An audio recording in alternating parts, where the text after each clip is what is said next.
Kadri Kaarna lavale, kes on esimene inimene Eestis. See kõlab nagu esimene inimene kuul natukese.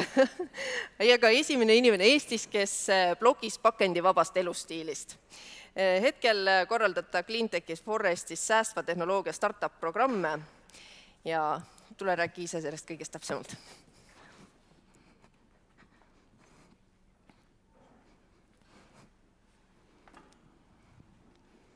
Tere! Olen Kadri organisatsioonist Cleantech Forest ehk Cleantech for Estonia ja ma räägin teile meie endi Eesti alustavatest liiduettevõtetest, kes on seotud ringmajandusega. Cleantech Foresti eesmärgiks on kiirendada roheinnovatsiooni Eestis ja me teeme seda läbi väga paljude erinevate programmide. Me koolitame keskkonnaeksperte süsteemse innovatsiooni teemadel, me korraldame häkatone ja me käivitame linna tasandil innovatsiooniprotsesse, kuid kõige olulisem, me kiirendame roheinnovatsiooni, toetades uusi Cleantech startup'e, pakkudes neile rahastust ja rahvusvahelist ärimentoreid. Ma tahaks alustada ühe küsimusega. Palun tõstke käsi, kui te olete varem kuulnud sõna Cleantech. Ohoh, kui paljud. Ja palun jätke käsi püsti, kui te teate, mis asi on Cleantech ja oskate seda defineerida. Ma arvan, mingi 5 kätt siin saali peale. Väga hea, Cleantechil ei ole otsest eestikeelset tõlget. Me ise kasutame terminit säästev tehnoloogia. Ma tean, et Keskkonnaministeeriumile meeldib sõna ökoinnovatsioon. Cleantech ei ole päris sama, mis on Greentech ehk rohetehnoloogia. Cleantech on palju laiem. Hästi lihtsalt võib öelda, et see on kliimamuutustega seotud tehnoloogia. See on sisuliselt iga tehnoloogia, mis aitab meil ressursse kokku hoida. Ja Cleantech ei ole mitte ainult lihtsalt tehnoloogia, vaid see on mõtlemise viis. Ma räägin teile meie endi Eesti startupidest sissejuhatuseks üks pilt. See on meie selle aasta ühest nädalavahetuse ärilaagrist. Siin pildi peal on täpselt 25 Cleantech startupi ja mõned neist juhinduvad ringmajanduse põhimõtetest, kas siis teadlikult või täiesti kogemata. Esiteks, Shelatex, esimeses ettekandes ka juba mainiti. Shelatex toodab nahalaadset tekstiili gelatiinist, ehk põhimõtteliselt loomatööstuse jäätmetest, kondipurust ja muust, mida lihatööstuseks ei saa ära kasutada. Nad on tegevad alates 2016. aasta algusest ja alustaval aastal nad võitsid ära ka maailma suurima roheideede konkurssi Climate Launchpad maailma tasemel esikoha. See on hästi suur tunnustus. Ja miks nad on nii erilised ja miks neid on nii palju esile toodud, on see, et nad lahendavad üht olulist probleemi ja nahatekstiilis probleemiks ei ole mitte ainult see eetiline pool, et loomi kasvatatakse naha jaoks, vaid ka see, et kui nahka töödeldakse, siis kasutatakse nii suurtes kogustes väga-väga mürgiseid kemikaale. Ja Shelatex kasvatab gelatiinist nahalaadset toodet nii naturaalselt, et põhimõtteliselt sa võid oma käekoti ära süüa. Järgmiseks Tricular ehk 3D printimine saepurust. 3D printimine on aina igapäevasem, kuid 80% materjalidest on plastik. Ja Tricular, nende nimi tulebki 3D printimine, 3D printing ja Cular tuleb sõnast circular ehk täielikult ringmajanduse praktika, kus nad kasutavad puidutööstuse jäätmeid saepuru. Ja tavalisele 3D printerile lihtsalt vahetades ära selle ekstruuderi ja toormaterjalina plasti asemel kasutada saepuru koos seda ühendava vaigutaolise materjaliga saab luua väga keerulisi puidust kujusid, mis käsitöön oleksid väga aeganõudvad või lausa võimatud. 3D printimisest veel üks näide. Majad. Meil on Euroopas päris mitmeid ettevõtteid, kes pakuvad 3D prinditud maju. See on väga suurepärane lahendus, sellepärast et need suured metallprinterid teevad kuidas öelda, neid looklevaid keeruliste mustritega seinasid, mis on palju vastupidavamad ja tugevamad kui sirged plokkidest seinad. Ja kui seinasid prinditakse, siis jäätmeid peaaegu ei teki, sest mitte midagi ei lõigata ära. Kuid miks meie Eesti Ecotect on hästi eriline, on see, et nad tsemendi retseptis kasutavad ära teiste tööstuste jääkmaterjale, näiteks põlevkivituhka ja teraseräbu. Digilahendused, pidin rääkima digilahendustest, meie selle aasta värske startup Recyclist. Nemad loovad platvormi, mis ühendab tootjad, kellel jääb mingit materjali üle, teiste tootjatega, kes seda materjali kasutavad ära uute toodete tegemiseks. Väga lihtne ja loogiline, kuid millegipärast sellist lahendust meil turul ei eksisteerinud ja Recyclist peab selle loomisega täitsa ise hakkama saama. Nende pilootsihiks on mööblitööstused. Reverse Resources. Me võime julgelt väita, et üks meie kõige eredamaid edulugusid. Ain Runnel lahendab tekstiilijäätmete probleemi hästi suurelt ja globaalselt ja süsteemselt, kuid ma sellest pikalt ei räägi, sest mul on au olla siin praegu Ain Runnelile niinimetatud soojendusesineja, sest ta astub lavale kohe pärast mind ja räägib täpsemalt ja pikemalt, mis nad ja kuidas nad teevad. Aga pakendite teemal. What Package ühendab internetist toidukaupade koju tellimise ja pakendivaba poodlemise. Nad loovad platvormi, kus inimene saab internetist endale toidu koju tellida, kuller toob need pestavates, standardsetes pandipakendites, järgmine kord endale toitu tellides saab eelmised pakendid tagasi anda pandiraha vastu, väga lihtne süsteem. Esimesed piloodid on Tartus Valette ökokaupadega. Pakendite teemal on hästi palju väljakutseid. Meil on väga palju startup'e, kes sellel teemal mingis valdkonnas natukene tegutsevad, sest inimeste elutempo on aina kiirem, aina rohkem tellitakse endale toitu koju ja kontorisse, meil on Boltid ja Woltid ja neile on vaja vahtplastile asendust ja muudele ühekordsetele pakenditele, mis nad seal kasutavad. Ning teisest küljest ka meie toidusüsteem on aina globaalsem, need geograafilisest vahemaad on aina pikemad, et see, et meie toit kasvatamise kohast jõuaks meile taldrikule, et sellel teekonnal me tekitaksime võimalikult vähe jäätmeid, et seal on väga palju lahendusi, mida on vaja. Meil on olnud ka näiteks üks startup Boxit, kes tegi väga head ja mugavad nõud restoranidele või pakendid restoranidele, et ülejäävat toitu endale koju kaasa võtta. Nad kasutasid toormaterjalina ümbertöödeldud pappi, kuid neil olid mingid väljakutsed, millega nad ei suutnud hakkama saada, sest tänasel päeval nad enam ei eksisteeri. Ja lisaks restoranidele ja poodidele festivalid ja avalikud üritused, kus tekib tohutult palju jäätmeid. Mul endale südamelähedane teema, sest 2015. aastal ma ise algatasin ühe ringmajanduse teenuse nimega Topsiring, mis pakub panditopside süsteemi festivalidele ja õnneks praegu on hästi palju uusi algatusi tulnud ja välja tulemas, mis toetavad jäätmevähendust festivalidel. Ühe startupina tooksin välja Circup, kes pakub lahendust külastajatele, kes saavad ise enda isikliku topsi mugavalt ära pesta, see on täiesti elektrivaba, jalaga pumpad ja tugev veevool tuleb sealt välja nagu purskkaevust, et väga hästi toimib. Üks nädalavahetus tagasi me korraldasime Cleantech Forestis maailma suurima kliimateemalise häkatoni nimega Climaton. See on globaalne liikumine, mis toimus samal ajal 130 linnas üle maailma. Loomulikult oli meil teemaks ringmajandus. 24 tunni jooksul uusi ideid arendati ja tõstatati 20 ideed.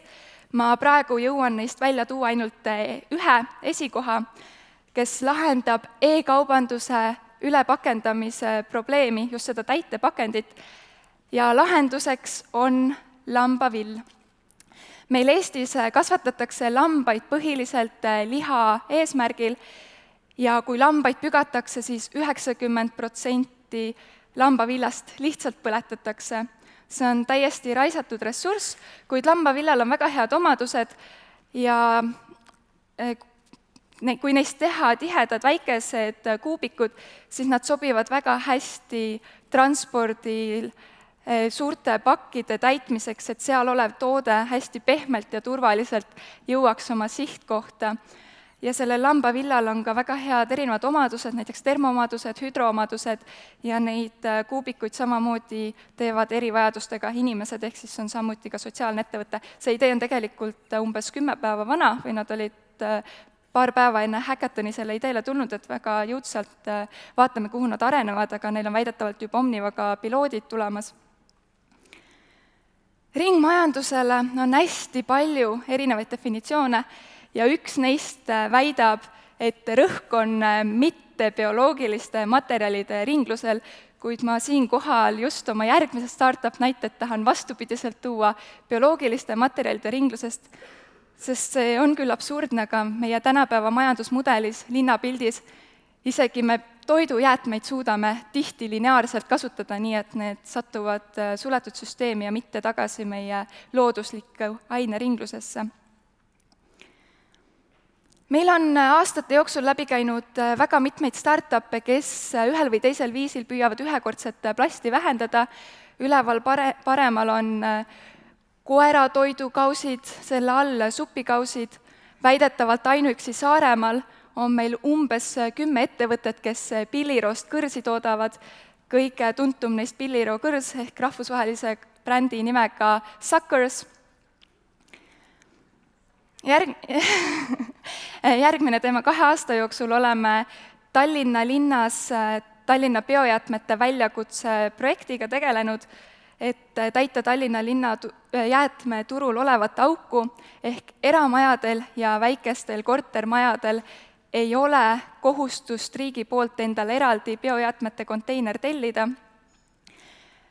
Ja seal on biojäätmete liigiti kogumine vähe motiveeritud, selle tegemine, ja lahenduseks on WasteFoxi biokast, mis sinu enda kodus, terrassil, rõdul või koduhoovis muudab sinu toidujäätmed huumuseks ja teeb seda 5 korda kiiremini kui tavalises biokastis, sellepärast et lisatakse kiirendajat ja baktereid. Ja see üks kast suudab aasta jooksul umbes 600 liitrit huumust tekitada, nii et see on täpselt ühele majapidamisele piisav. Sarnast probleemi püüab lahendada Nutriloop, kuid natukene laiema mõõtmega, et nemad piloteerivad festivalidel. Ja nagu nende nimigi ütleb, siis nende eesmärgiks on toitained hoida looduslikus ringluses. Nagu meil ka rahvatarkus ütleb, et Eesti kullaks on meie mullad, nii et ringmajandusest rääkides ärme jäta ka välja biojäätmeid. Viimasena ma tooksin teie ette Vetiku. Nemad Saaremaa ja Hiiumaa vahelisest merest võtavad punavetikat, millest nad toodavad punast pigmenti, mida kasutatakse kosmeetikatööstuses. Punane värv on enim levinud värv kosmeetikas, see on nii põsepunades küünelakkides, erinevates dekoratiivkosmeetikates, kuid see, mida naised endale huultele määrivad, isegi sõna määrima kõlab halvasti, on tihti sünteetiline ja tuleneb naftast, nii et tervislik, looduslik alternatiiv on väga teretulnud.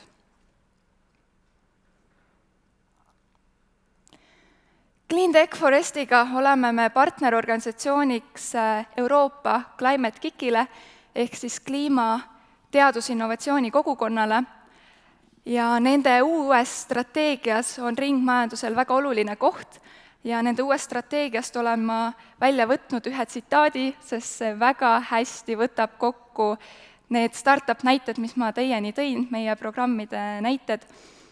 Kui te mõtlete nende näidete peale, mis ma esitasin, siis need on tegelikult nii lihtsad, nii loogilised, nii nagu kuidagi inimeste lähedased, et me ei pea ootama mingeid väga suuri tehnoloogilisi läbimurdeid, et ringmajandust praktikasse võtta.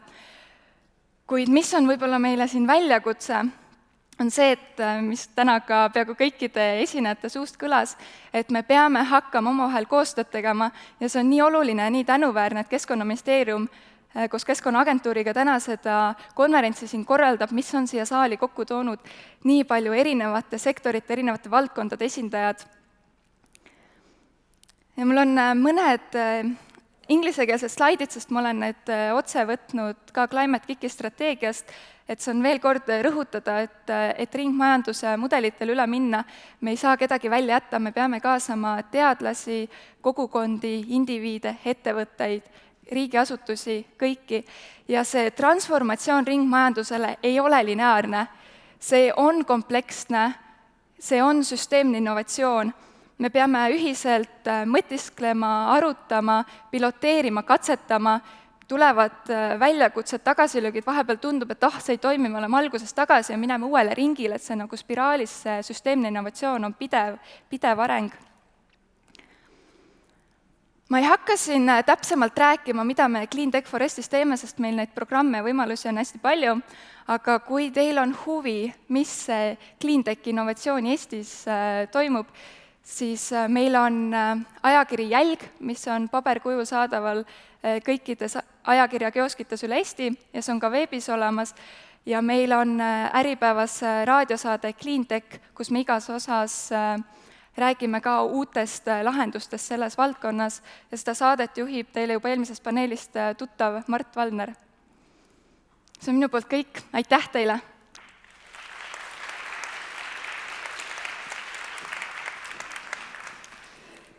Aitäh, tule võta siin paneelis istet ja on Runnel sai korraliku sissejuhatuse juba siit. Tule siis räägi, mis asja sa ajad seal maailmas.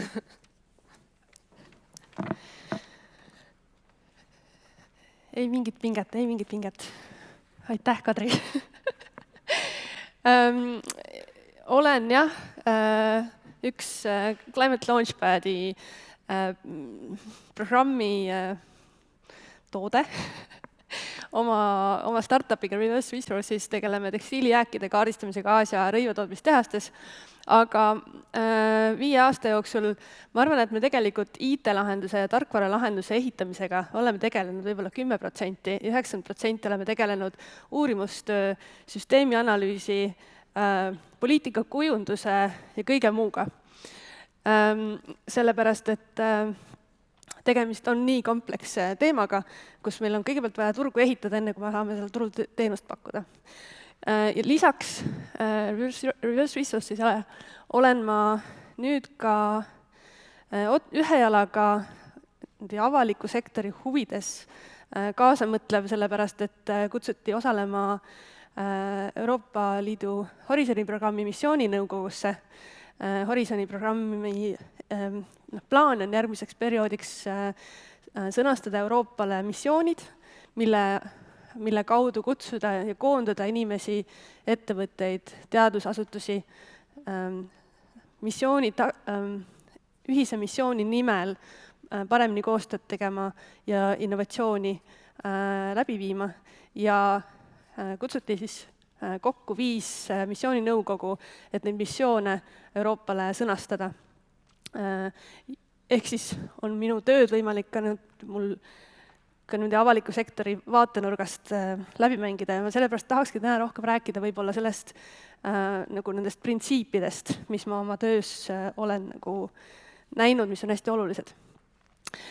Reverse Resources, ettevõte on 5 aastat vana, me rakendame startupi põhimõtteid, aga me tegelikult ei ole tõstnud investeeringut startupina, me oleme rahastatud kõikvõimalikest erinevatest grantidest ja fondidest ja läbi käinud hästi palju erinevaid programme, mis on meid toetanud. Me teeme väga palju koostööd suurte rõivabrändidega, aga ma ei saa neist tegelikult rääkida, sest et meil on väga rasked NDA-d peal. Aga ma lihtsalt viitan, et nende programmide kaudu on võimalik aru saada, kellega me koostööd teeme. Mis ma tahan öelda, ringmajandus räägitakse liiga palju sellest, sellest jäätmekäitluse vaatenurgast, kui tegelikult me peame rääkima ressursi majandamisest. et täna hommikul paljud ettekanded, mis avaliku sektori vaatenurgast käsitlesid seda teemat, need avaliku sektori võimekus seda teemat analüüsida on läbi statistika. Ja see statistika, mida me saame teha, räägib meile sellest, kui palju me jääke ringile saadame. Aga me räägime liiga vähe sellest, mis on see probleem, miks ringmajandus tegelikult, mis probleeme tegelikult, mis turutõrkeid peaksime tegelikult lahendama, et ringmajandust käivitada. Rõiva tekstiilitööstuse näitel.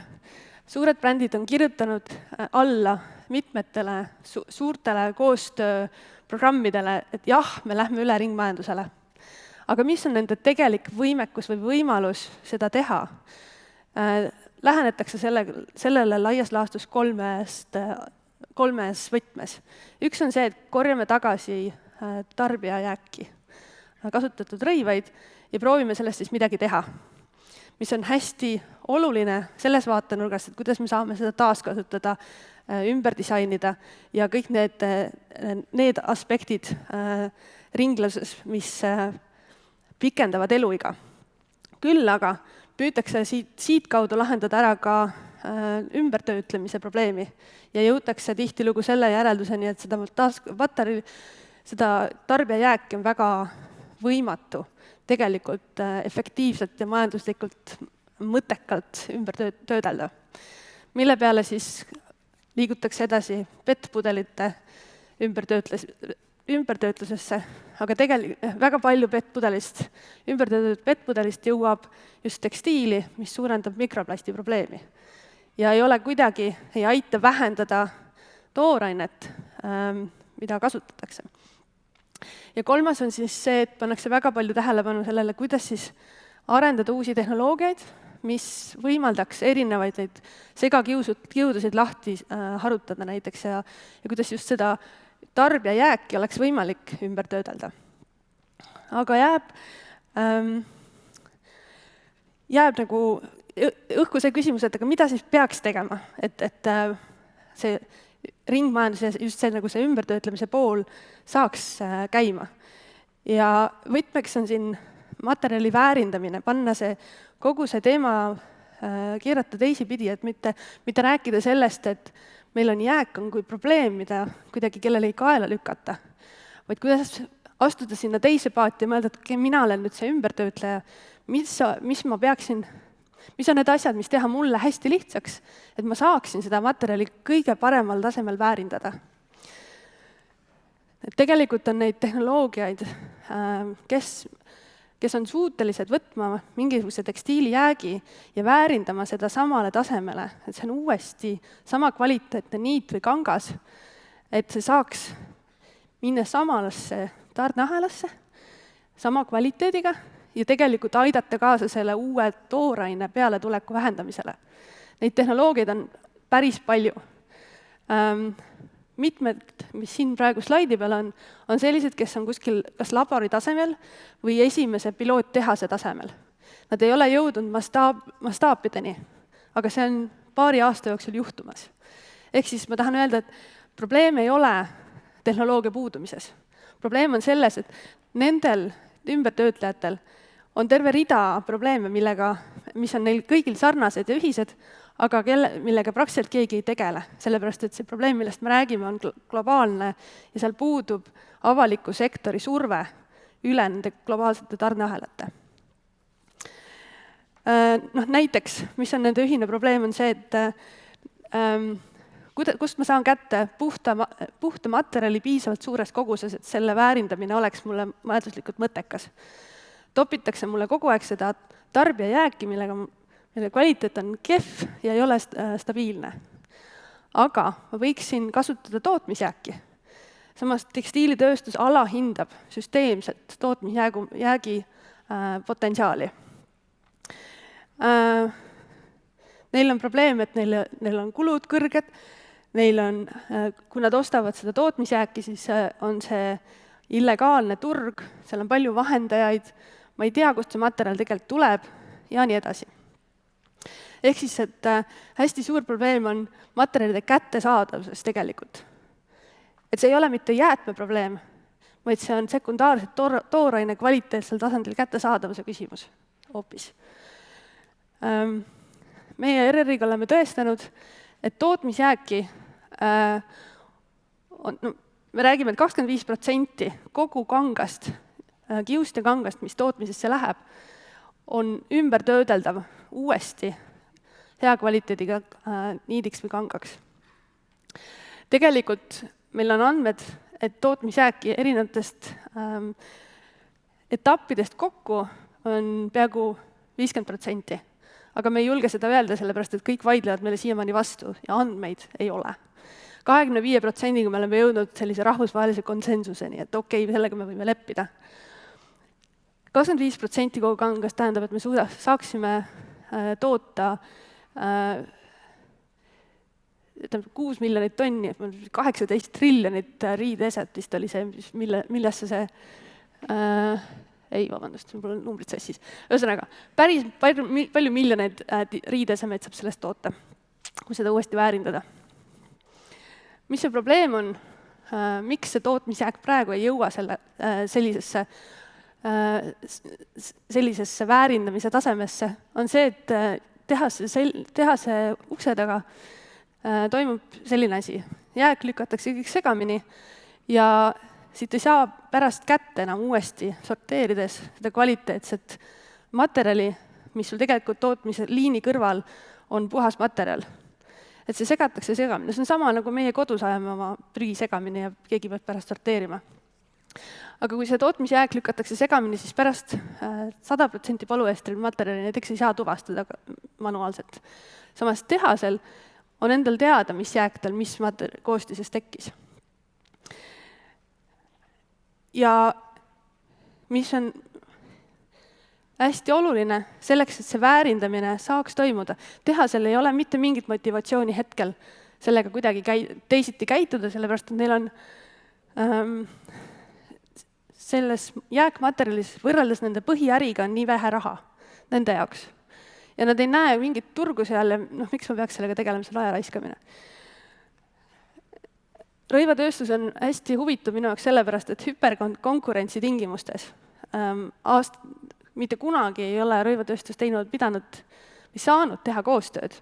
Ringmajanduse olukorras me näeme, kuidas suured brändid on hakanud tekitama koostööorganisatsioone, et ühiselt neid probleeme lahendada. Aga see koostöö peab olema hoopis tihedam, kui me seda siiamaani näeme. Et RR-iga meie oleme ehitanud sellist mudelit, mis on nagu hästi erinev igasugusest start-uplusest. Et tavaliselt, kui sa ehitad ettevõtet, sul on 2 osapoolt. Mina müün, sina ostad. Meil on siin 4 osapoolt pluss meie.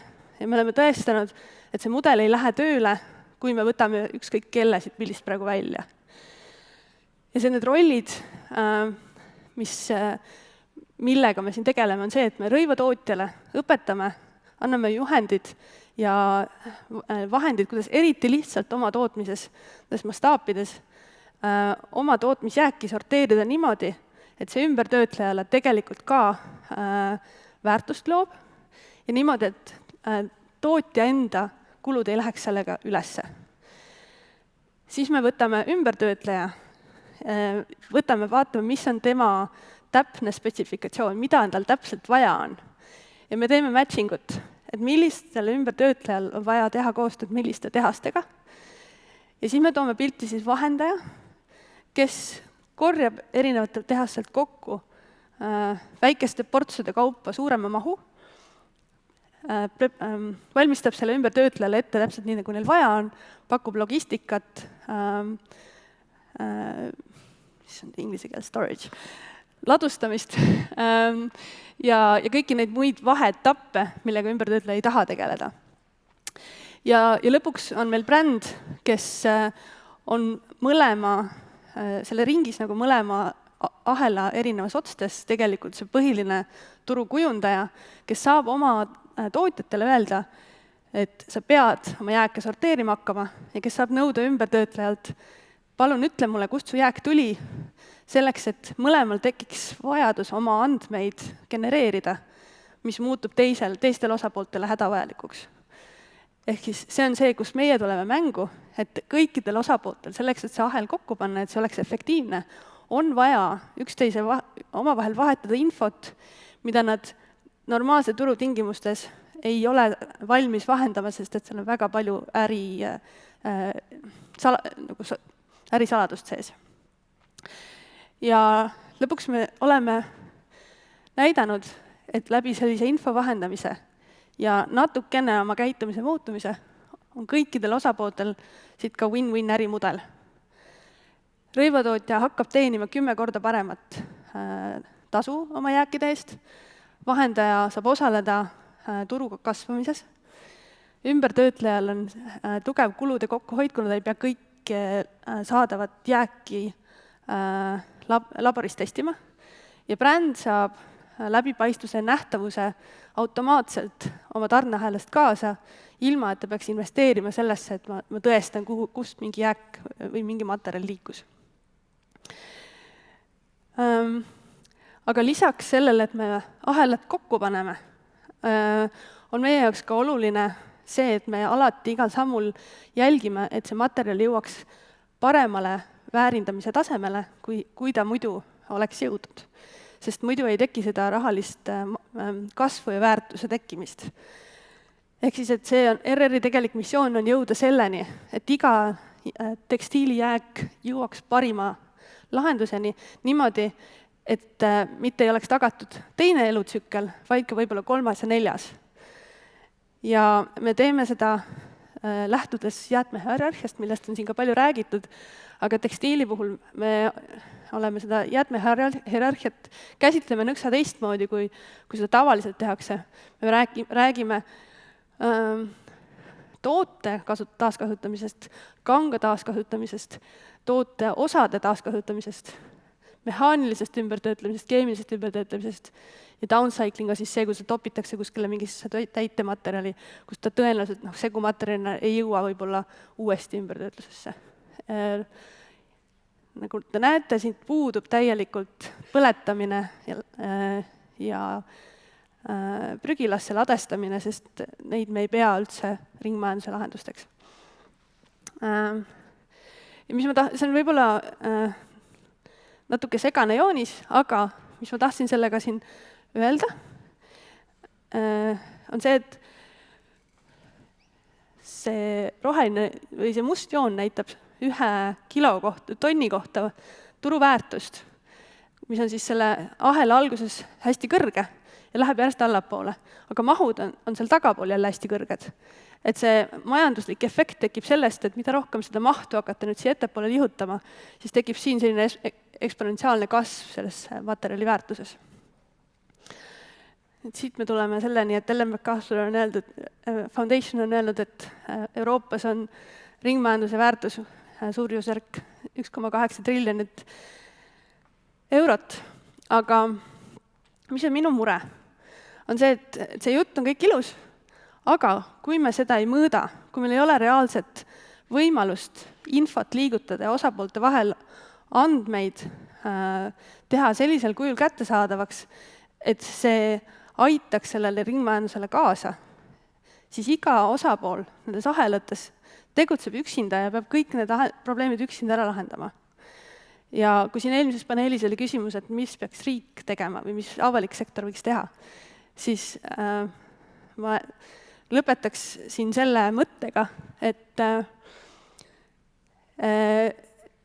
me võiksime jõuda selleni, et iga ettevõtte organisatsioon mõõdaks oma käivet kahes osas. Kui palju minu käibest tuleb ringmajandusest, kui palju minu käibest tuleb lineaarsest majandusest. Ja et me jõuaks selleni, et ka riik saaks mõõta SKP-d samamoodi. Sellepärast, et nagu on siin täna palju räägitud, ringmajandus peab olema ühine pingutus ja meil peavad olema ühised mõõdikud ja me peame jõudma selleni, et me kõik saame aru, et kuidas minu panus täpsemalt tõlgendub sellesse suuremasse pilti. Ja mulle endale tundub, et kui me jõuame selleni, et me saame öelda, et ma ei tea, 20% Eesti majandusest on ringmajandusest lähtuv, siis on see koht, kus me saame hakata seda protsessi üldse eest vedama. Ja RR-i näitel on võimalik neid materjalivoogusid mõõta ja neid on võimalik finantsandmetega siduda. Ja see ei ole keeruline, kui hakata seda kuskilt otsast tegema.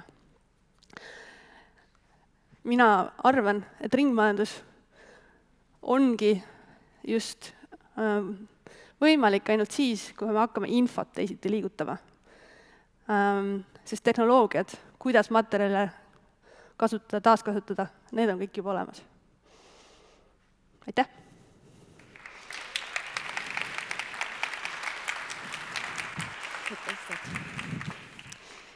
Kimmo Haapea on kogenud ekspert ettevõtete kokkuviimisel ja tal on 10-aastane kogemus ettevõtjana masinatööstuses.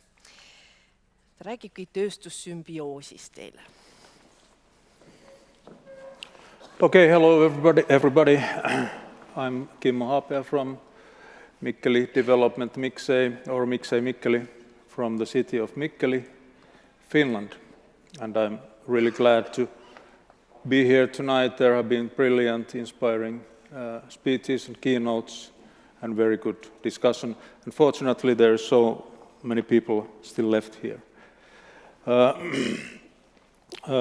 I will tell you about one tool called Mountains, which is a platform for enhancing industrial symbiosis and circular business models. And it's meant for sales and purchase of excess materials and side flow.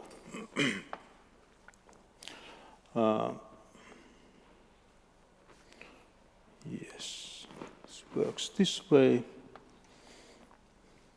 The original idea for building this site or platform, as we called it, was the amount of excess material.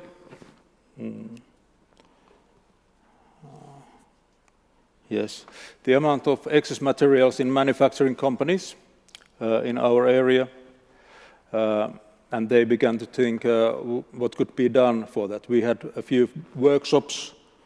Is this working automatically, or I don't know? We had initially a few workshops where we matched the demand and the supply of those excess materials. And for example, when you have a company which it's producing some project where you need steel pipes, steel tubes, you need, for example, 60 meters of steel tube for that project, but the wholesaler or the factory gives you better price if you buy 100 meters, or if you need, a plastic company needs plastic for some project, it needs, for example, 60 kilograms, and it gets, the plastic must be bought in 200 kilogram sacks, so bags, so it's obvious that you will have some excess material which you may not be able to use later on. So we added some new features for that initial idea and decided to have a project and start to building this platform. So besides of materials, there are manpower and services, logistics, machines and equipment, and electric industry components for now on in this platform. You can search the materials by their name, for example, metals, wood, stainless steel, or whatever.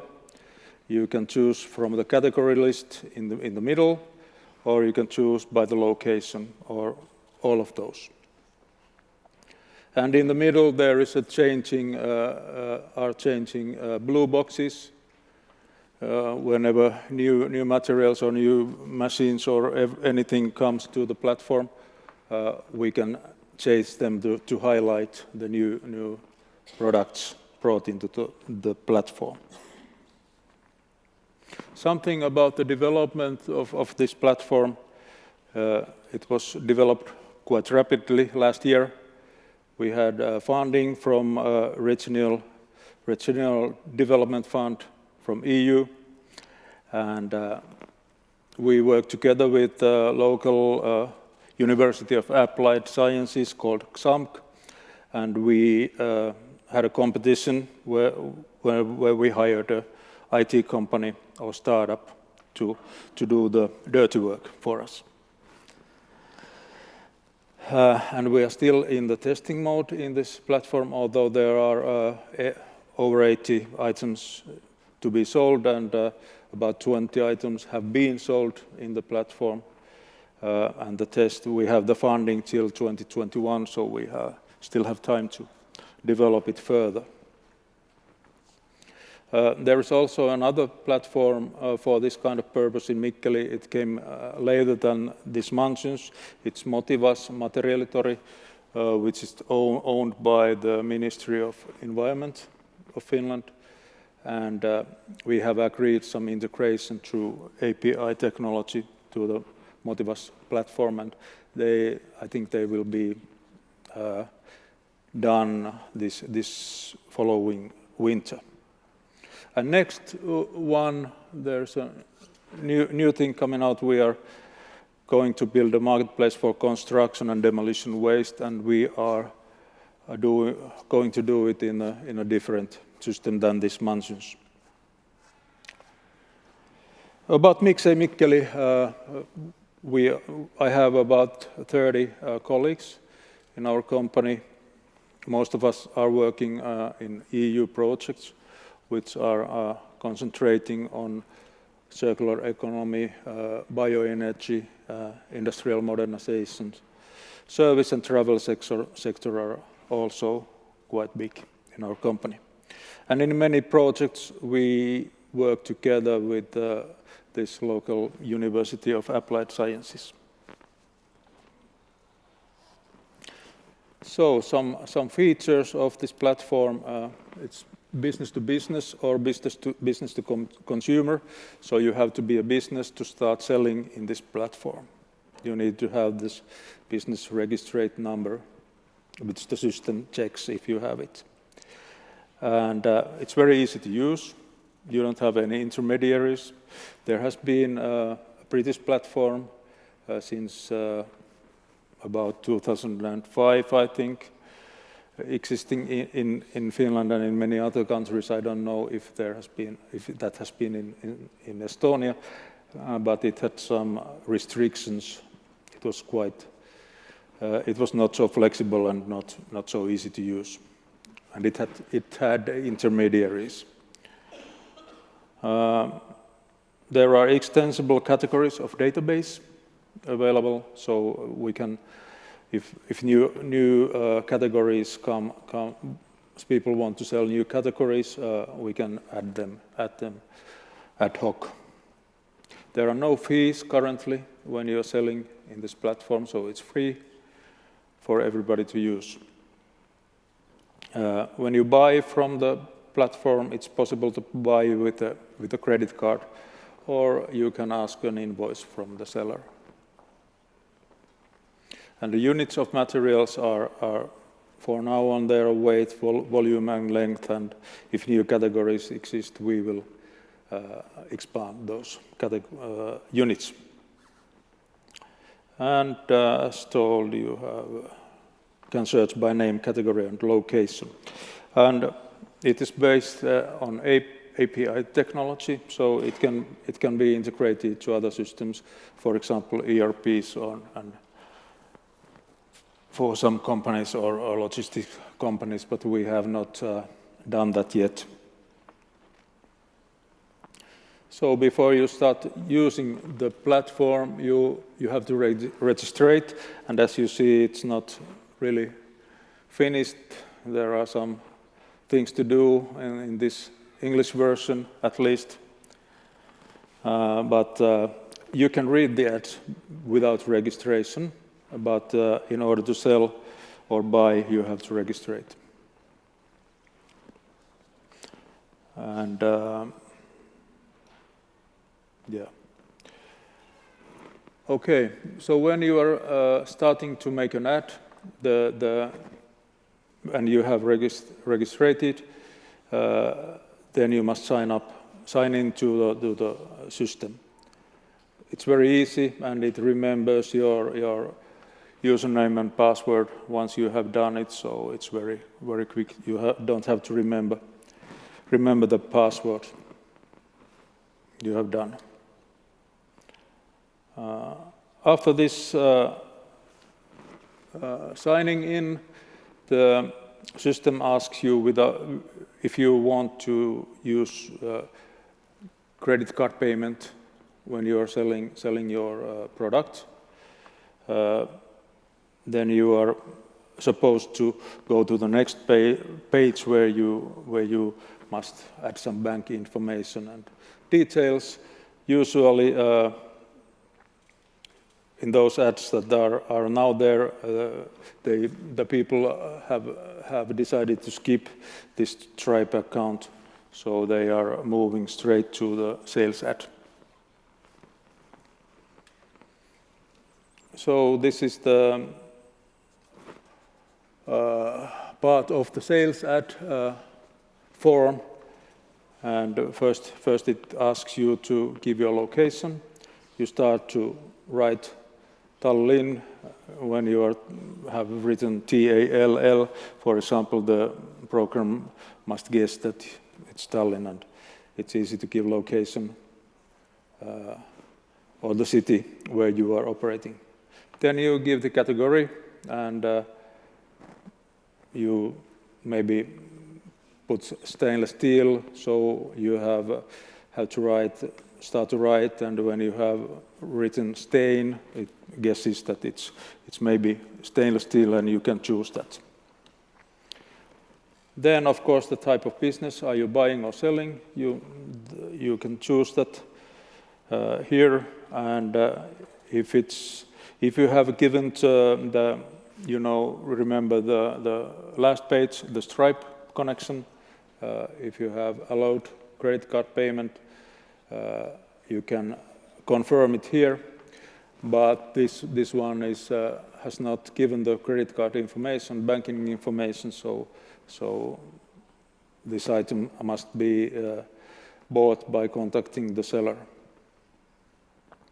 Time of expiration, and you can add images here of the product, up to 4 images in different angles or like that. Then it asks the details. You can give it in Finnish, Swedish, and English, as for now, and all the other details as well, such as the specific information which is not shown here, and delivery conditions, and name and address, and phone number of the contact person, and so on. Yeah, and after you have done the ad, this is how it looks like. So there is a machine ad, there's a price, and we decided to include the value-added tax in the price, because there might be some consumers also who want to buy these excess materials. And company name is Compitech, who is selling this one, and there's the delivery method. It's open, so they can also transport this machine.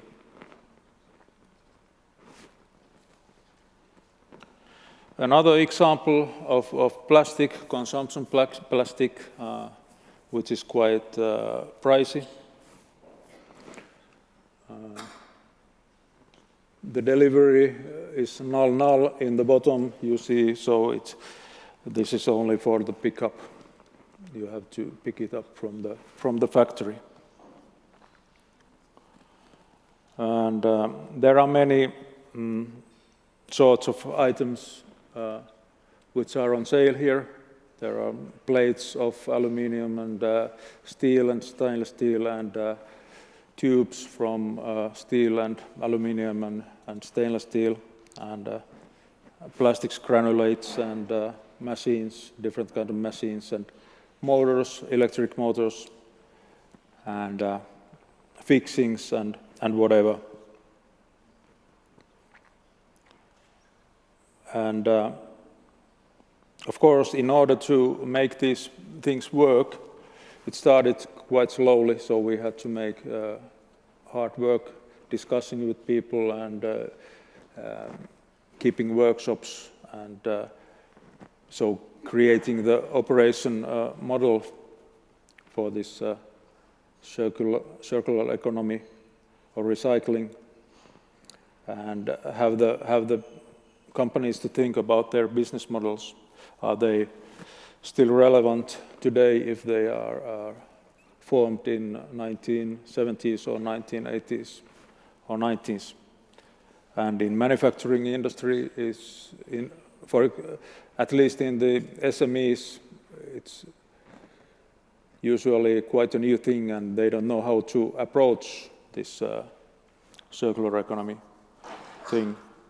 So we are, with these workshops and new models, we are helping them to adapt them better and more quickly than otherwise. And of course, many other things are going to platforms as well in the industry. So this is kind of practice for the companies as well to start working with these new marketplaces and things like that. So we are going to make the new marketplace for construction and demolition waste, included soil as well, in the near future. We are a participant in a large-scale EU project in which this is established and built, and we are going to need the startup cooperation there as well. And in my experience, the IT and startup companies can really help creating these business models and making the tools to promote new styles of business. I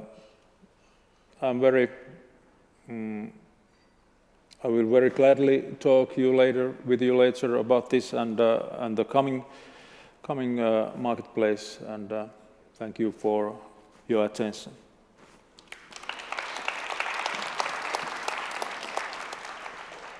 Thank you, Kimmo. Have a seat. Thank you.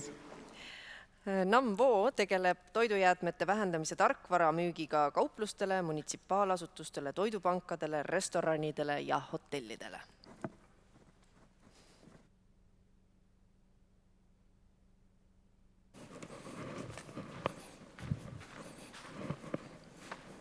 Hi, everyone. Thank you. It's an honor to be here. I know it's late and you're probably all tired, so thank you for staying for my presentation. I know a lot has been said already, and most likely I'm going to repeat myself, but I'm going to try and make it as painless as possible for you guys. I don't know about you guys, but I feel like a rock star up here, seeing all you people down there. A rock star cannot be a rock star without its audience. So I just want to know if you're ready to do a little exercise with me. To get everybody started up, and then I want to start with Kimmo, and then you, since we're on a turf, and I'm a big football fan, so we're going to do the wave. It's really simple. So we're going to start with Kimmo, and then we're going to go all the way around. Are you ready? 1, 2, 3. Oh, yes.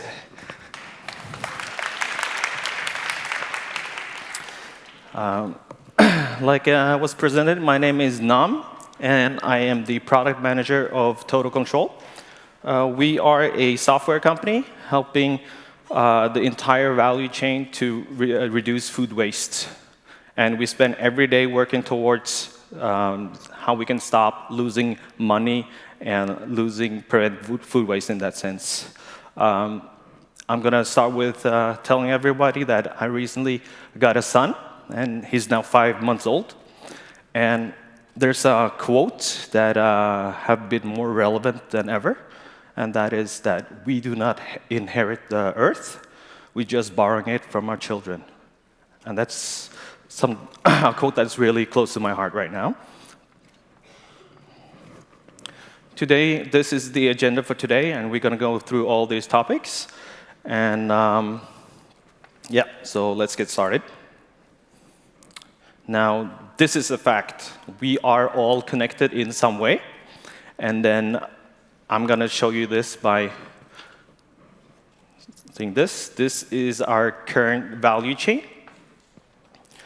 If you take a look at these, and then you know that if there is somebody that's doing something bad in this value chain, it will affect everybody in this chain.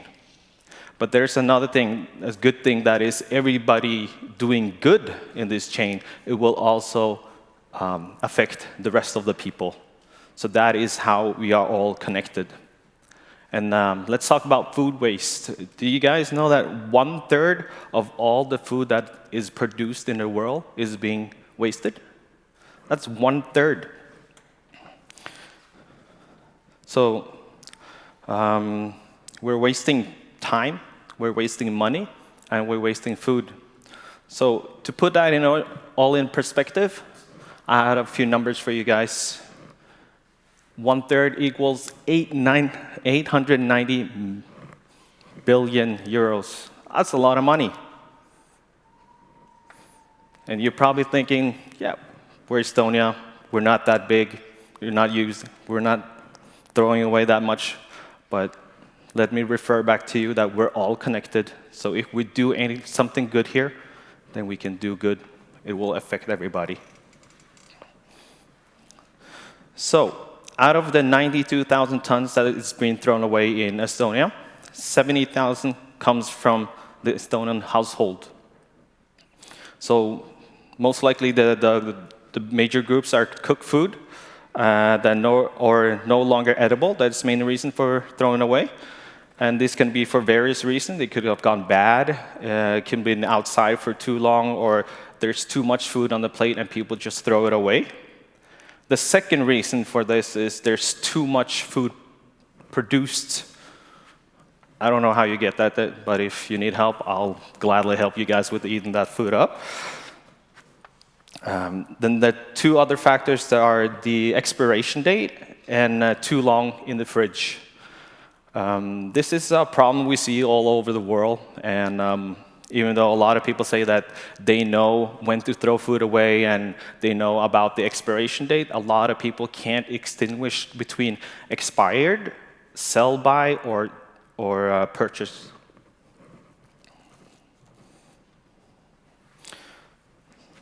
So the reason for wasting amongst the retailers are it's 12,000 tons unsold food in the stores for every year. I'm sorry if this is not correct, but these are numbers that I got from 2016. And you see that this is 22 million euro worth that we're throwing away every year.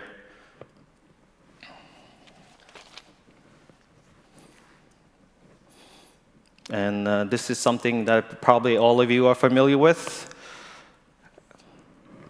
And the question is, so what do we in Total Control do for the SDGs?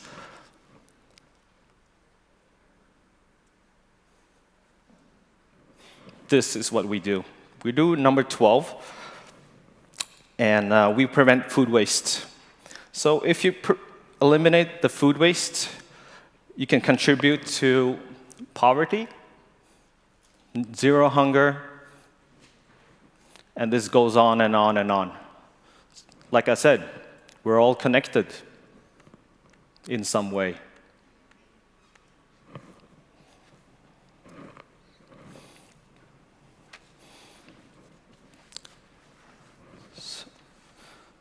So if we're all connected, why don't we help each other?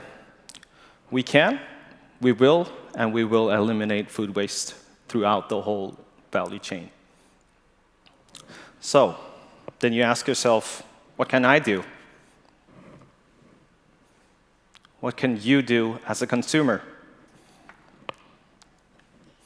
You can start about remembering that when you can make a change yourself.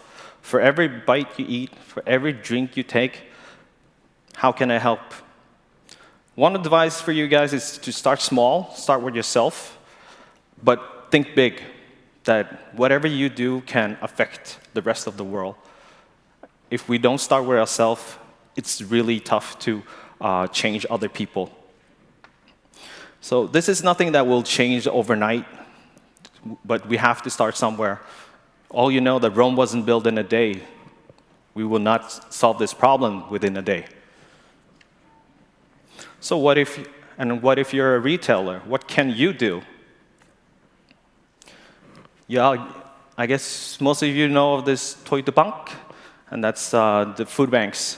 So the retailers can use whatever they don't use, they can send to the these, and they can distribute to all the organizations out there, and then they can distribute it to the people that actually need this.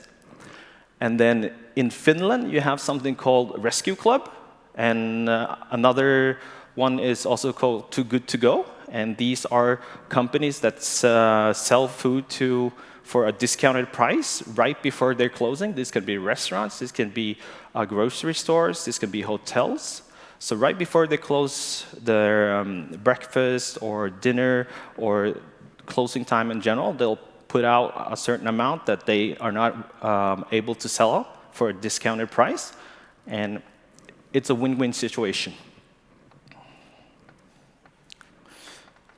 So we would like to be a part of the solution to the food waste in this industry. This is a quick view of our solution, but I will go into more into details later on. Now you know what to do, right? Yay! Great.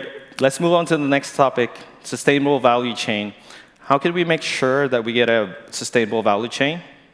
I think we all can agree that this is not a good way right now.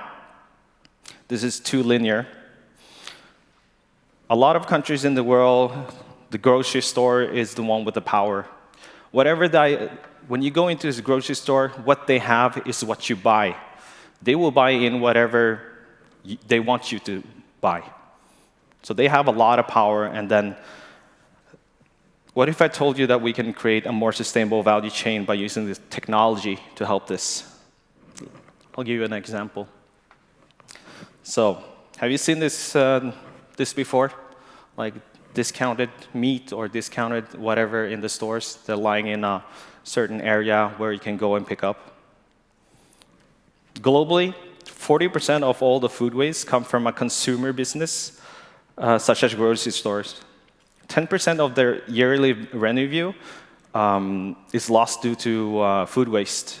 And the people that work there use around 8 to 12 hours every day to go through the aisles and to check if things have expired or, and instead of that, they can do things differently and then use their time to sell us food so that the farmers' work doesn't go to waste because we didn't check that the milk was out of date and it's expired, so we have to throw it away.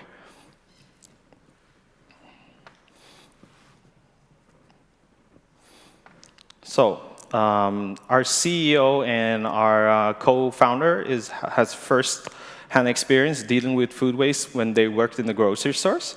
So we have created a solution that makes it easy for the employees, with the store managers, and the chain managers to have a total control of the inventory, then based on the expiration date. So let's say that you have a product that it's about to expire, then our app will give you a notification, and then you can deal with that specific product accordingly. And you can discount it, or you can give it away, or not waste it. So this is the numbers that we've seen in the market, and the potential is enormous. You can reduce up to like 85% food waste. You can cut costs up to 80% and save up to 90%. That's, of course, in ideal environment. So our current value chain here is, as we can see, a straight line. We need to turn this around and make it more circular. And every offset of these small bubbles needs to be dealt with. So then I have some extra material for you guys. And then I can take a look into how we manage to, how the product is working. And when we, as a startup, started all this, we found out that we're spending too much time getting people on board. The whole process of getting people to know your company takes too long, and to teach them everything takes too long. So we used our neighbors, our VR technology company, and we created a little something that will make it easier to onboard all you new employees.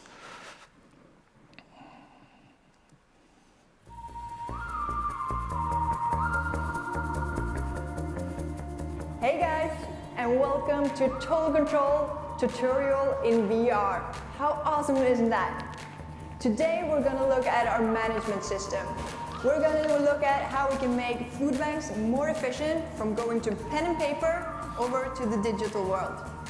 All they need is an app installed in their phone and they're ready to go.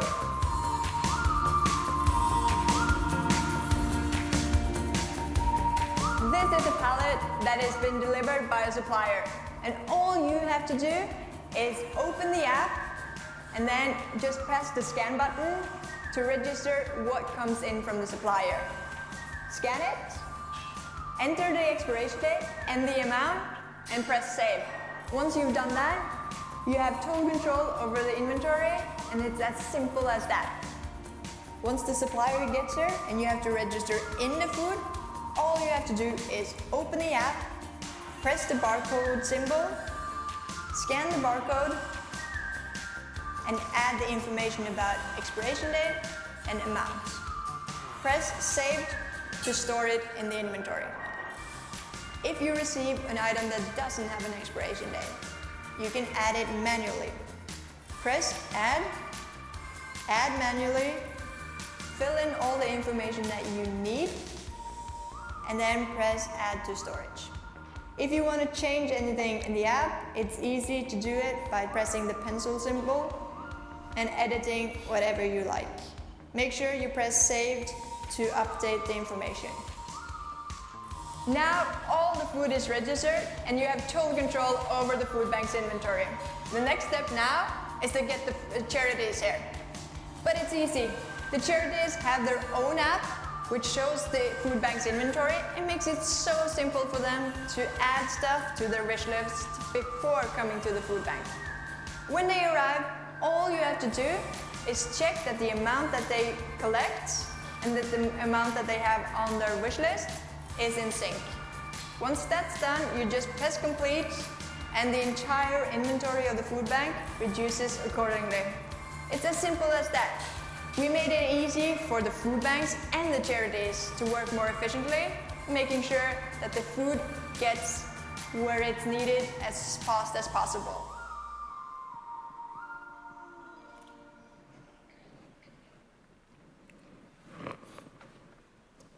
So, to sum it up, we save time, we save money, and we prevent food waste.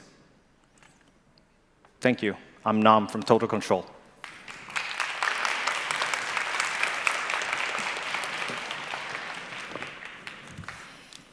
ja me jätkame samal teemal ja Mart on valmis, et küsitleda vähe täpsemalt meie paneeldiskussioonis osalejaid.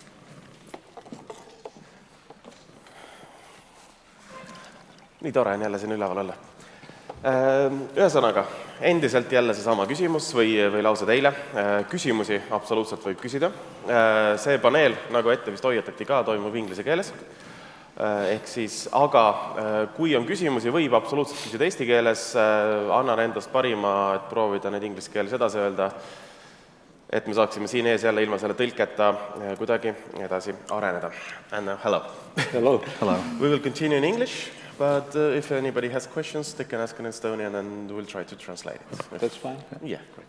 So it's nice presentations. Thank you all for that.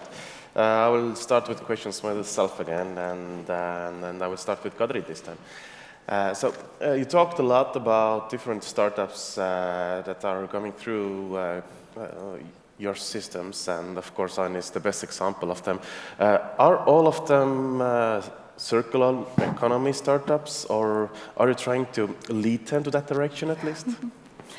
So when I showed also the picture where we had 25 startups in one bootcamp, then only a few of them fitted to this circular economy category. So we have, most startups are from energy sector, but we have different kind of startups from clean tech, but yes, I picked the one who are from circular economy.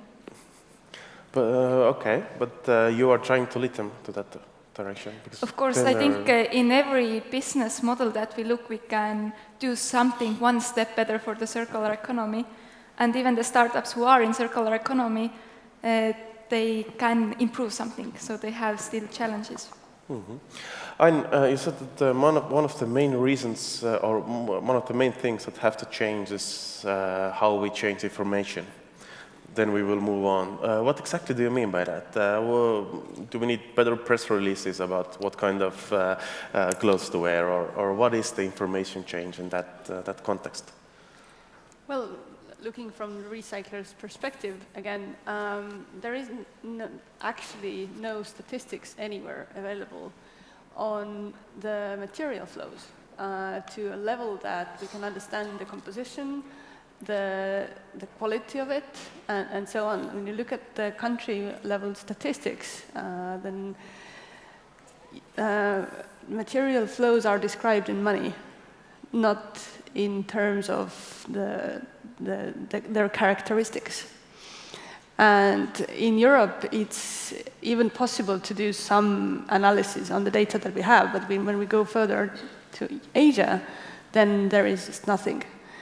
And there was an interesting report from Sweden, Prince report, saying that 70% of Swedish consumer lifestyle impact is actually from imported products and services, meaning that if we ignore these material flow information and the impacts across borders, then we are only looking at a tiny fraction of the impact we are making.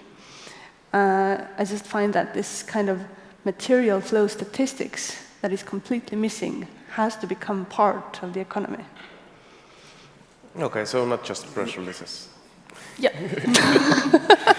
Kimmo said your platform is for free. Yeah. It's so free. I have the same question I had asked for last panel here. Where do you make money? Nobody at this moment. Of course, EU is paying part of our project, 70%, and then the companies that are involved in the project who want to develop these kind of things, digital things, they are paying, and the cities in our area are paying their share.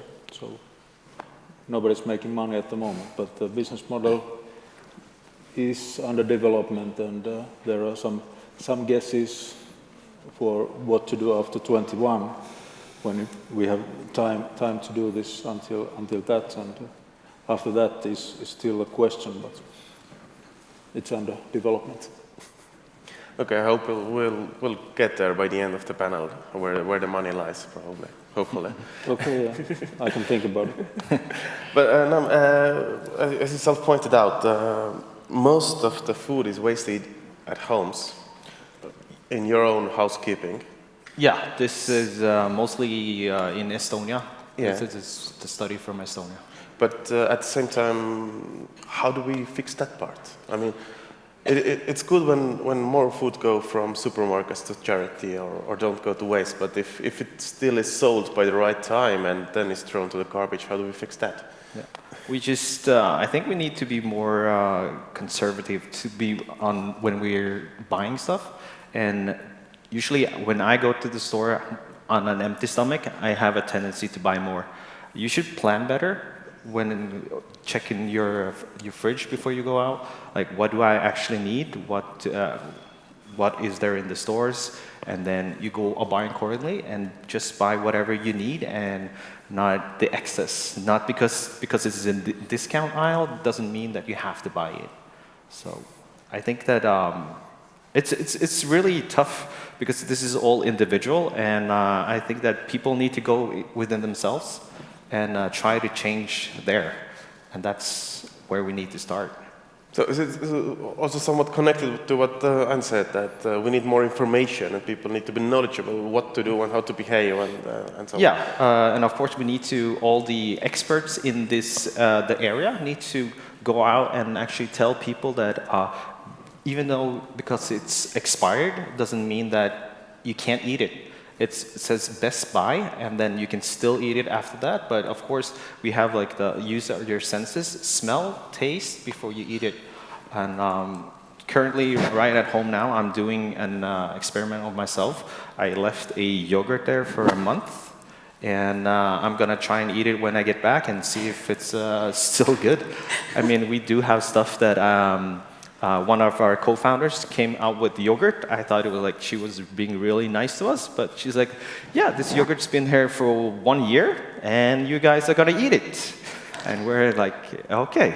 I thought she was kidding, but yeah, it's been there for a year, and then you're supposed to eat it and check if it's still good or not. So if I take a sick leave, then I have to do that, you know.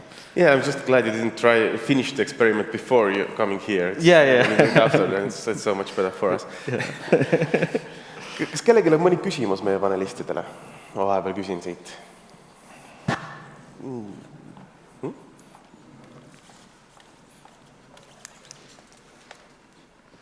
Mul on küsimus Katrile, et kui kõik ettevõtted peavad raha tegema ja startupid ka, kuigi nende ärimudel on võib-olla natukene erinev tavapärasest tootmisest. Kui palju nii-öelda Eesti startup inimesed, kes teie valdkonnas tegutsevad, on intellektuaalse omandikaitsega nagu seotud või teadlikud sellest, et me näeme seda, et mõned inimesed hea mõtte võtavad välja, aga see kopeeritakse ja see raha, mis nii-öelda loometegevusest tekib, see jääb saamata lõpuks. Ja see tähendab, et võib-olla mõned väga suure potentsiaaliga valdkonnad Eestis tegelikult lõpuks kaotavad need inimesed ära, need lähevad kuhugi mujale, kus omandid suudetakse patentidega kaitsta.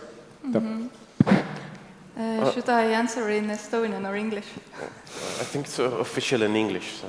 So I answer in English. But as a question, how are startups and patents from startups protected in Estonia, so we wouldn't lose the people if somebody steals what they're thought about? In our programs, we of course are doing mentoring about IP, but to be honest, then only few of the startups actually go through this patenting process in the early stage. And for later stage, we don't have that statistics. But in cleantech sector, we are maybe not so afraid of being stolen the ideas, because one of the motivation to do cleantech business is, of course, one is money, one is that people want to own their own business because they don't want to have a boss, and the third is that they want to make an impact.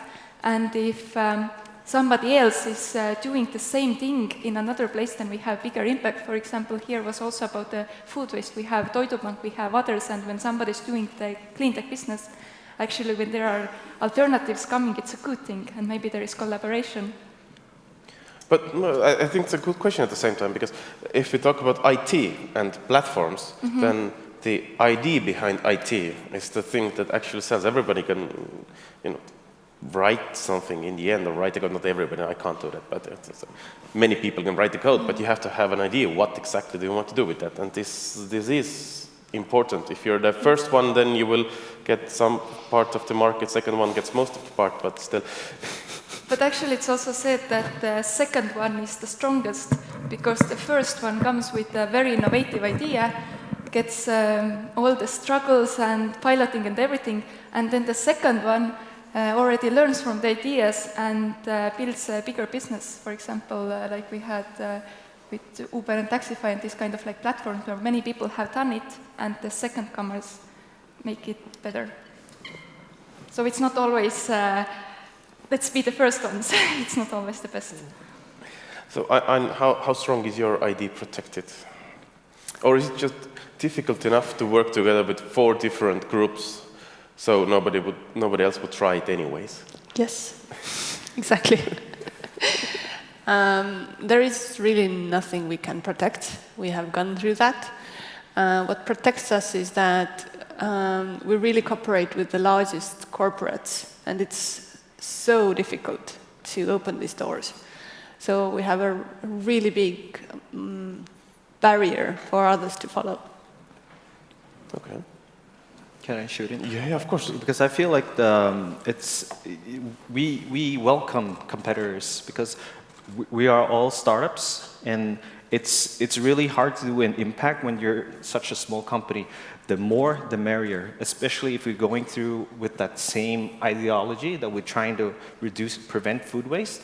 The more people, the better for the thing.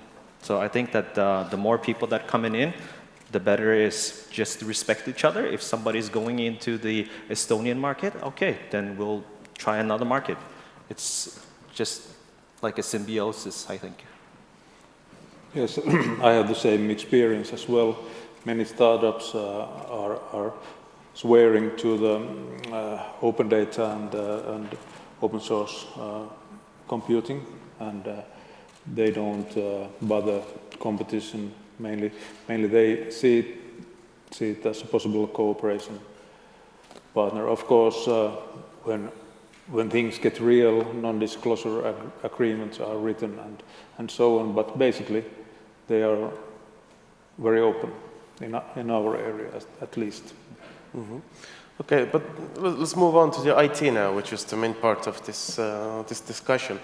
And the name of this discussion is pretty much is IT a starter for circular economy, or IT and startups are starter for circular economy? Is the answer yes or no? Yes, yeah. One possible and quite obvious possibility, I think. Kadri mentioned about those climathons and hackathons, and we have very good experience of hackathons as well in our area. So even if the participants are not startups but students, there have been very good ideas and very good solutions developed on those occasions. Okay, then the professional team or startup team develops it further and to finished product, but it's one key at least. Okay, I disagreed. Yeah, I don't think we need more technology, but I would take this I from the IT and say that we need info, and we need technology to spread the info. Okay. Can I add, there must be the balance about the input of the technology that also has the impact, and then the benefit that we gain out. For example, in Climathon, 1 weekend ago, we had many ideas who said that let's put people recycling and let's put cameras to every waste bin. But to have like this IT and cameras everywhere, the impact and CO2 of this is a lot larger than the benefit that we gain out from this. So there is a balance by putting more technology. Yeah, I agree, because and it also depends on what kind of industry you're going into. For instance, the restaurant industry, they're really skeptical about all technology almost until they actually see that it works, and then they will implement it, but they will not use a technology that is not proven. But we are trying to digitize all the manual work that then you can concentrate on something else, and it's make it easier to prevent food waste, and don't have to measure everything, and then you have to write everything up, and then you create more work than you're reducing. So. But can you say that circular economy itself is, in a way, as a startup economy? Because it's something rather new, and probably not everybody understands what the hell it is, anyways, in the end. So it's like, as Kadri said, raise your hand if you know what clean tech is. I think if you go, maybe not in this conference, but in any other conference, if you go and ask what circular economy is, then you have, again, 5 hands, and that's about it. So is it like, in a way, something that's not defined yet? Not defined, or is it? I would come back to the actual meaning of the word startup. Startup is an organization that is in search for a new business model. It doesn't have anything to do with IT, actually. I actually wanted to say that when any business is piloting or trying to develop towards some circular economy solution, then in this they are in startup phase because they are searching the correct business model. And when the startup gets the correct business model, makes the profit, then it becomes business. Then it's not the startup phase anymore, it's a business. So when we have big businesses that are trying to find ways how to become a circular businesses, then for a while they're a startup? I think they maybe have some department who is piloting or development, and maybe there is like a spin-off or like a daughter business or something like this. But I don't think all the big business becomes then startup, no. Okei. Kas ma vahepeal on meil mõni küsimus veel?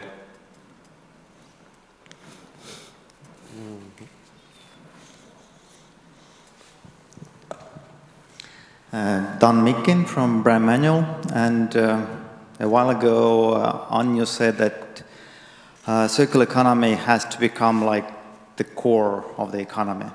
So my question is, how do you think we can get there? Because when dealing with companies in Estonia, it's quite often that we have to go more sustainable, we have to apply some circular elements because we have Scandinavian partners, and we can't deal with them without having it. So it's more like an external pressure. And so the question goes to both sides, to Estonian, that how can we motivate companies?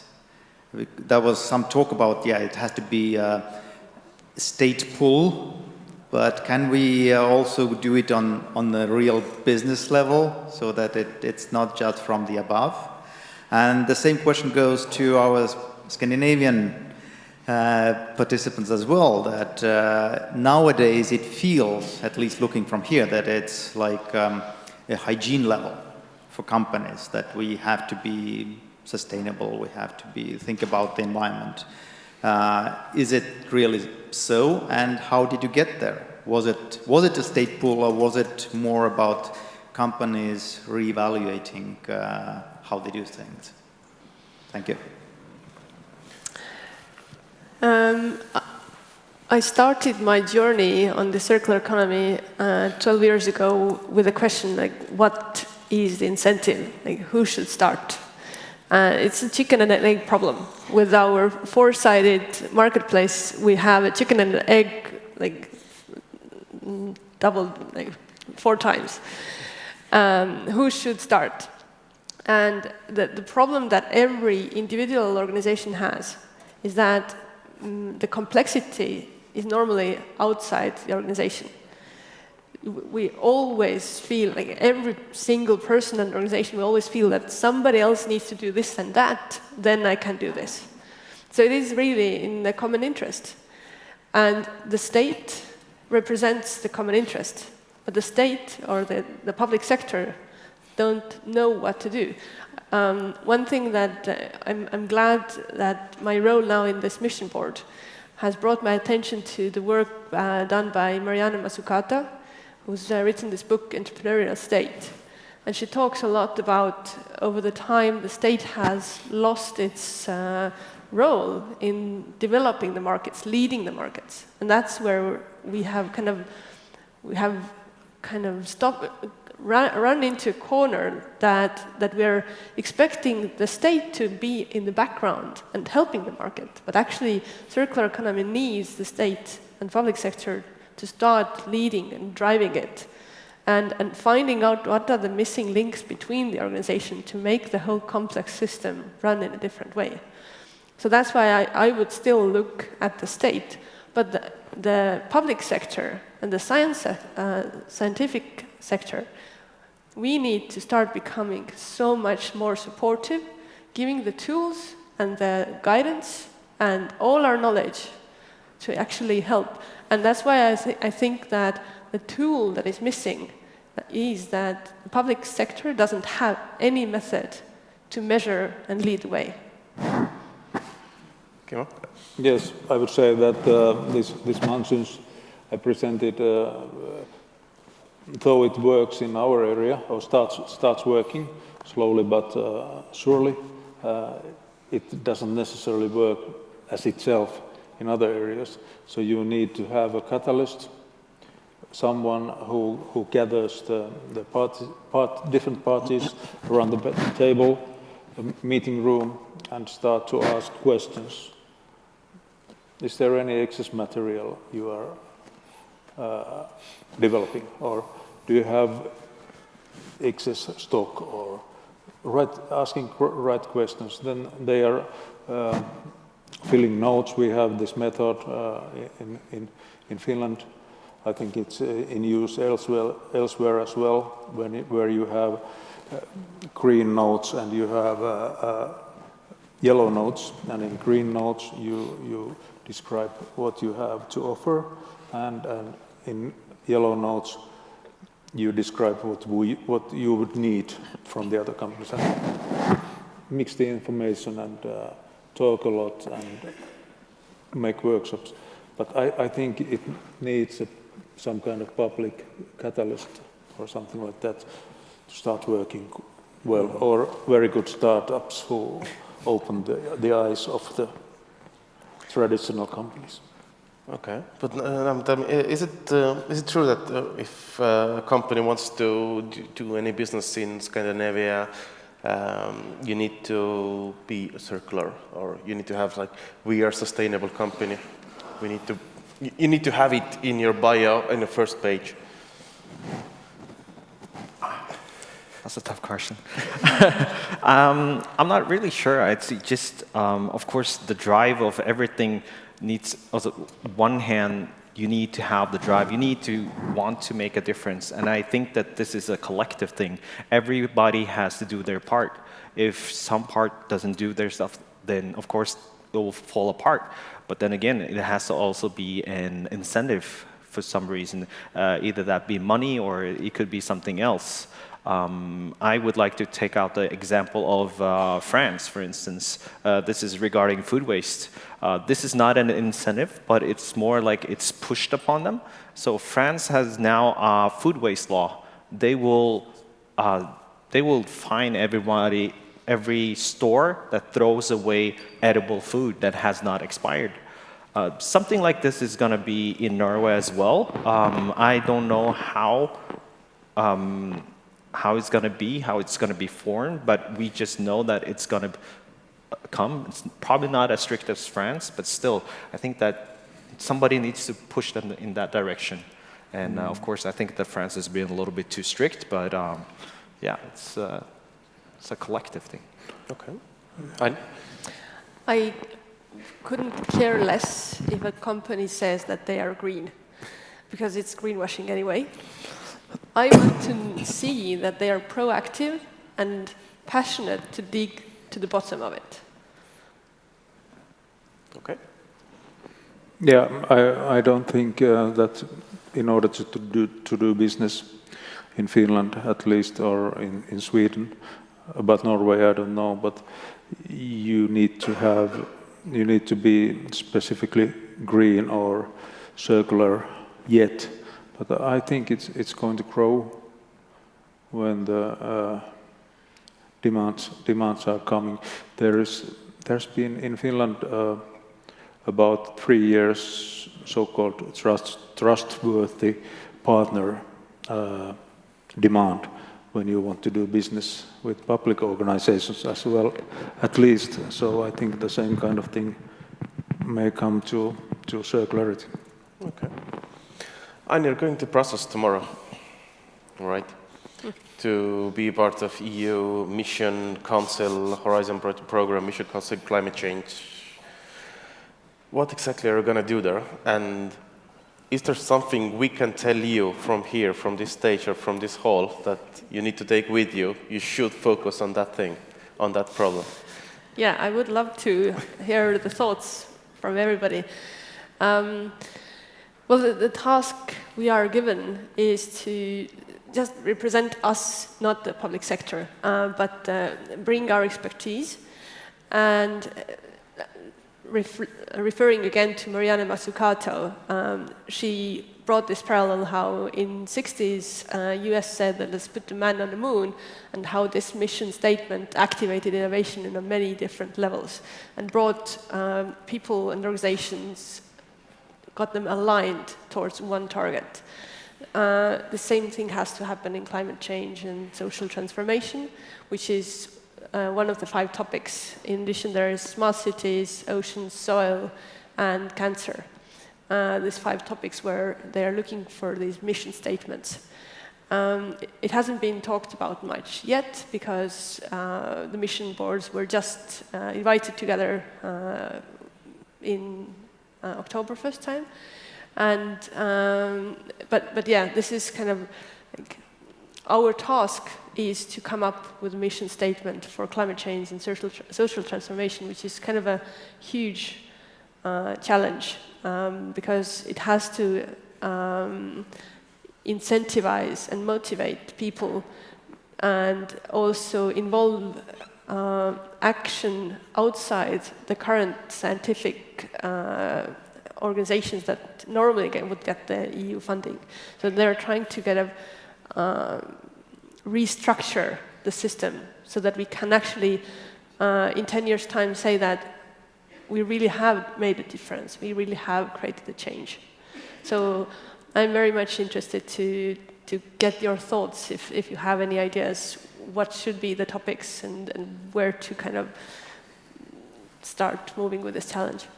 But is it going to be from your side that we need platforms, information changing, managing our resources, and to move on to circular economy and use technology and IT to start that?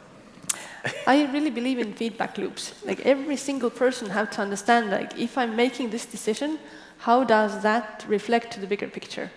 This is what I think Let's Do It did really well, and that's why their model works so well, is that during the day that you clean up, you get a call, like how are you doing? And the numbers, like how much waste did you pick up, is translated to the global scale. You can understand that I did it. And that has to happen in circular economy for every individual. If I go to the store and I buy something, I need to kind of feel it. How did that choice now translate to the bigger picture? Did I go there by a car or by bike? Like riding a bike, does it have to, like, I might not do it now because, yeah, you get it. Kadri, what are you going to tell to Anne to take with her to Brussels? So what is the main focus that we should have on climate change or circular economy? I think you nailed it very well with this personal responsibility. It's something actually we all know in theory, but it's how to really do it and how to communicate it well. For example, when almost 5 years ago I started with this zero single baggage lifestyle in my home, I was thinking that, oh, I'm alone, I'm so small, I'm just trying to save one plastic bag or one plastic box, and I was thinking that in the ministries they are doing big things and in the businesses they are doing big things, but after a few years working in this field I understand that I'm at home regarding just one plastic bag of use, then this is like the biggest thing that actually I can do, because this is something that we can touch, this is something tangible, and actually this is what businesses are also rely on, how the consumers act, and this is what also ministry is trying to do with all these strategies and rules and laws, how people, like everybody, act. But I don't know how you communicate it there, because it's something that everybody needs to understand. Yeah, well, I got this quite a lot of times people coming to me, you're doing such a great thing, like, can I join your team? Like, I'm tired of my own work, I'm tired of the feeling that I can't change anything.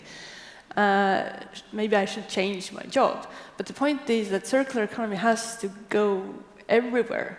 So that all the people in different organizations have to kind of understand, like, from my position, how can I do things and kind of think out of the box and kind of start disrupting it.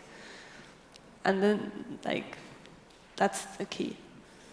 And there is a really big part of that is a cooperation, right? And sharing experience. An example, if we talk about what's going on in Finland and we talk about Recyclist startup from Estonia, which is starting to do pretty much the similar thing.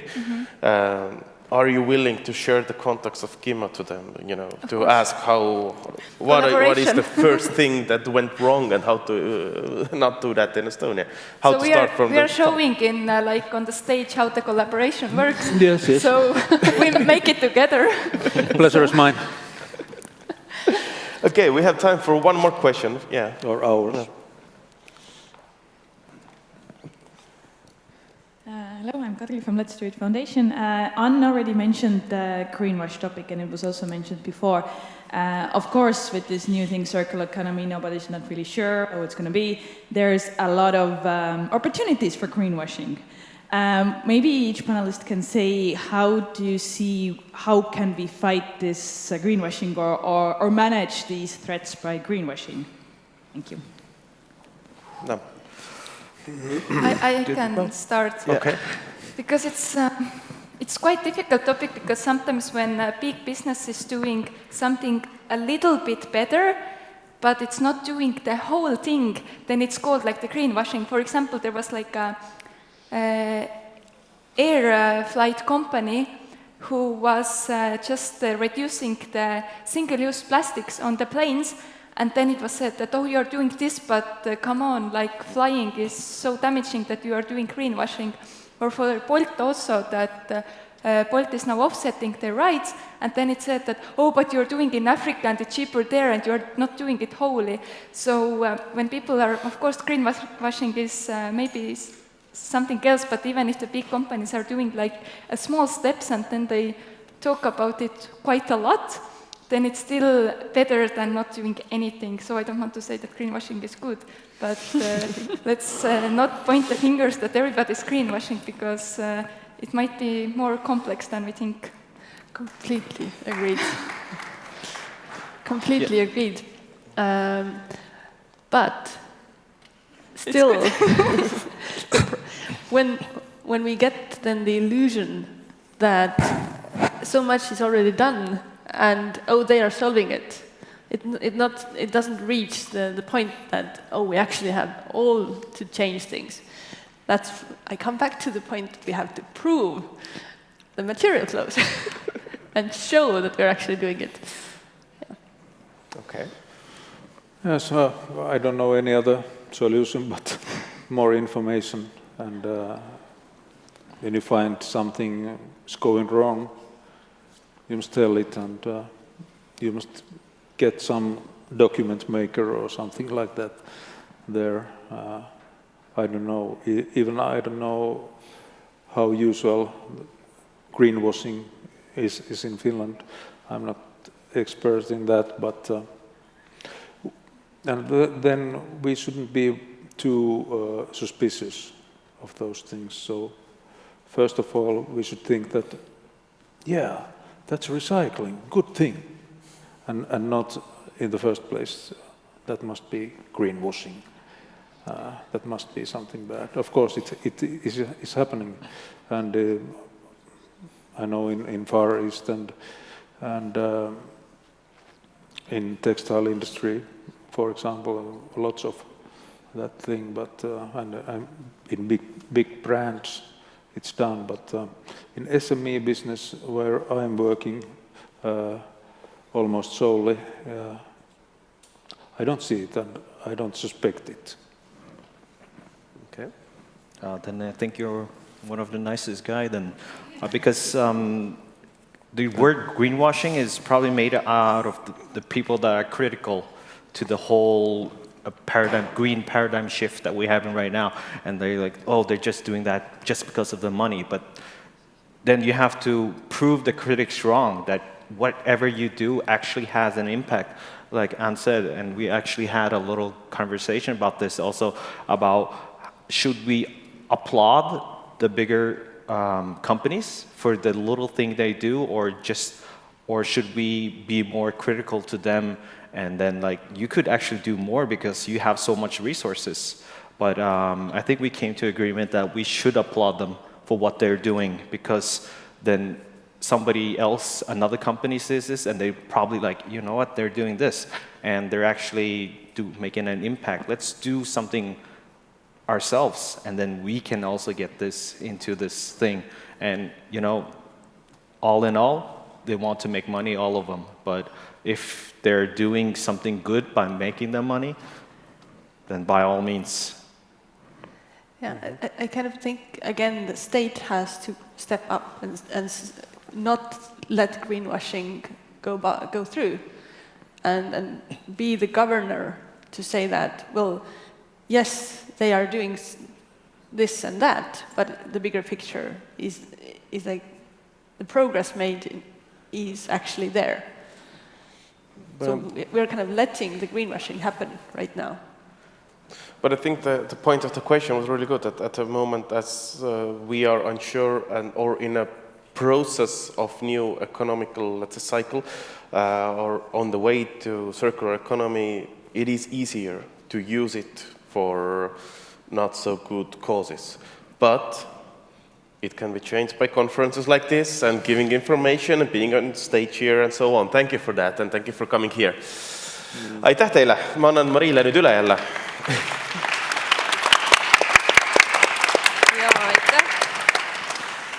Aitäh kõigepealt esinejatele, oleksid kingitused. Thank you.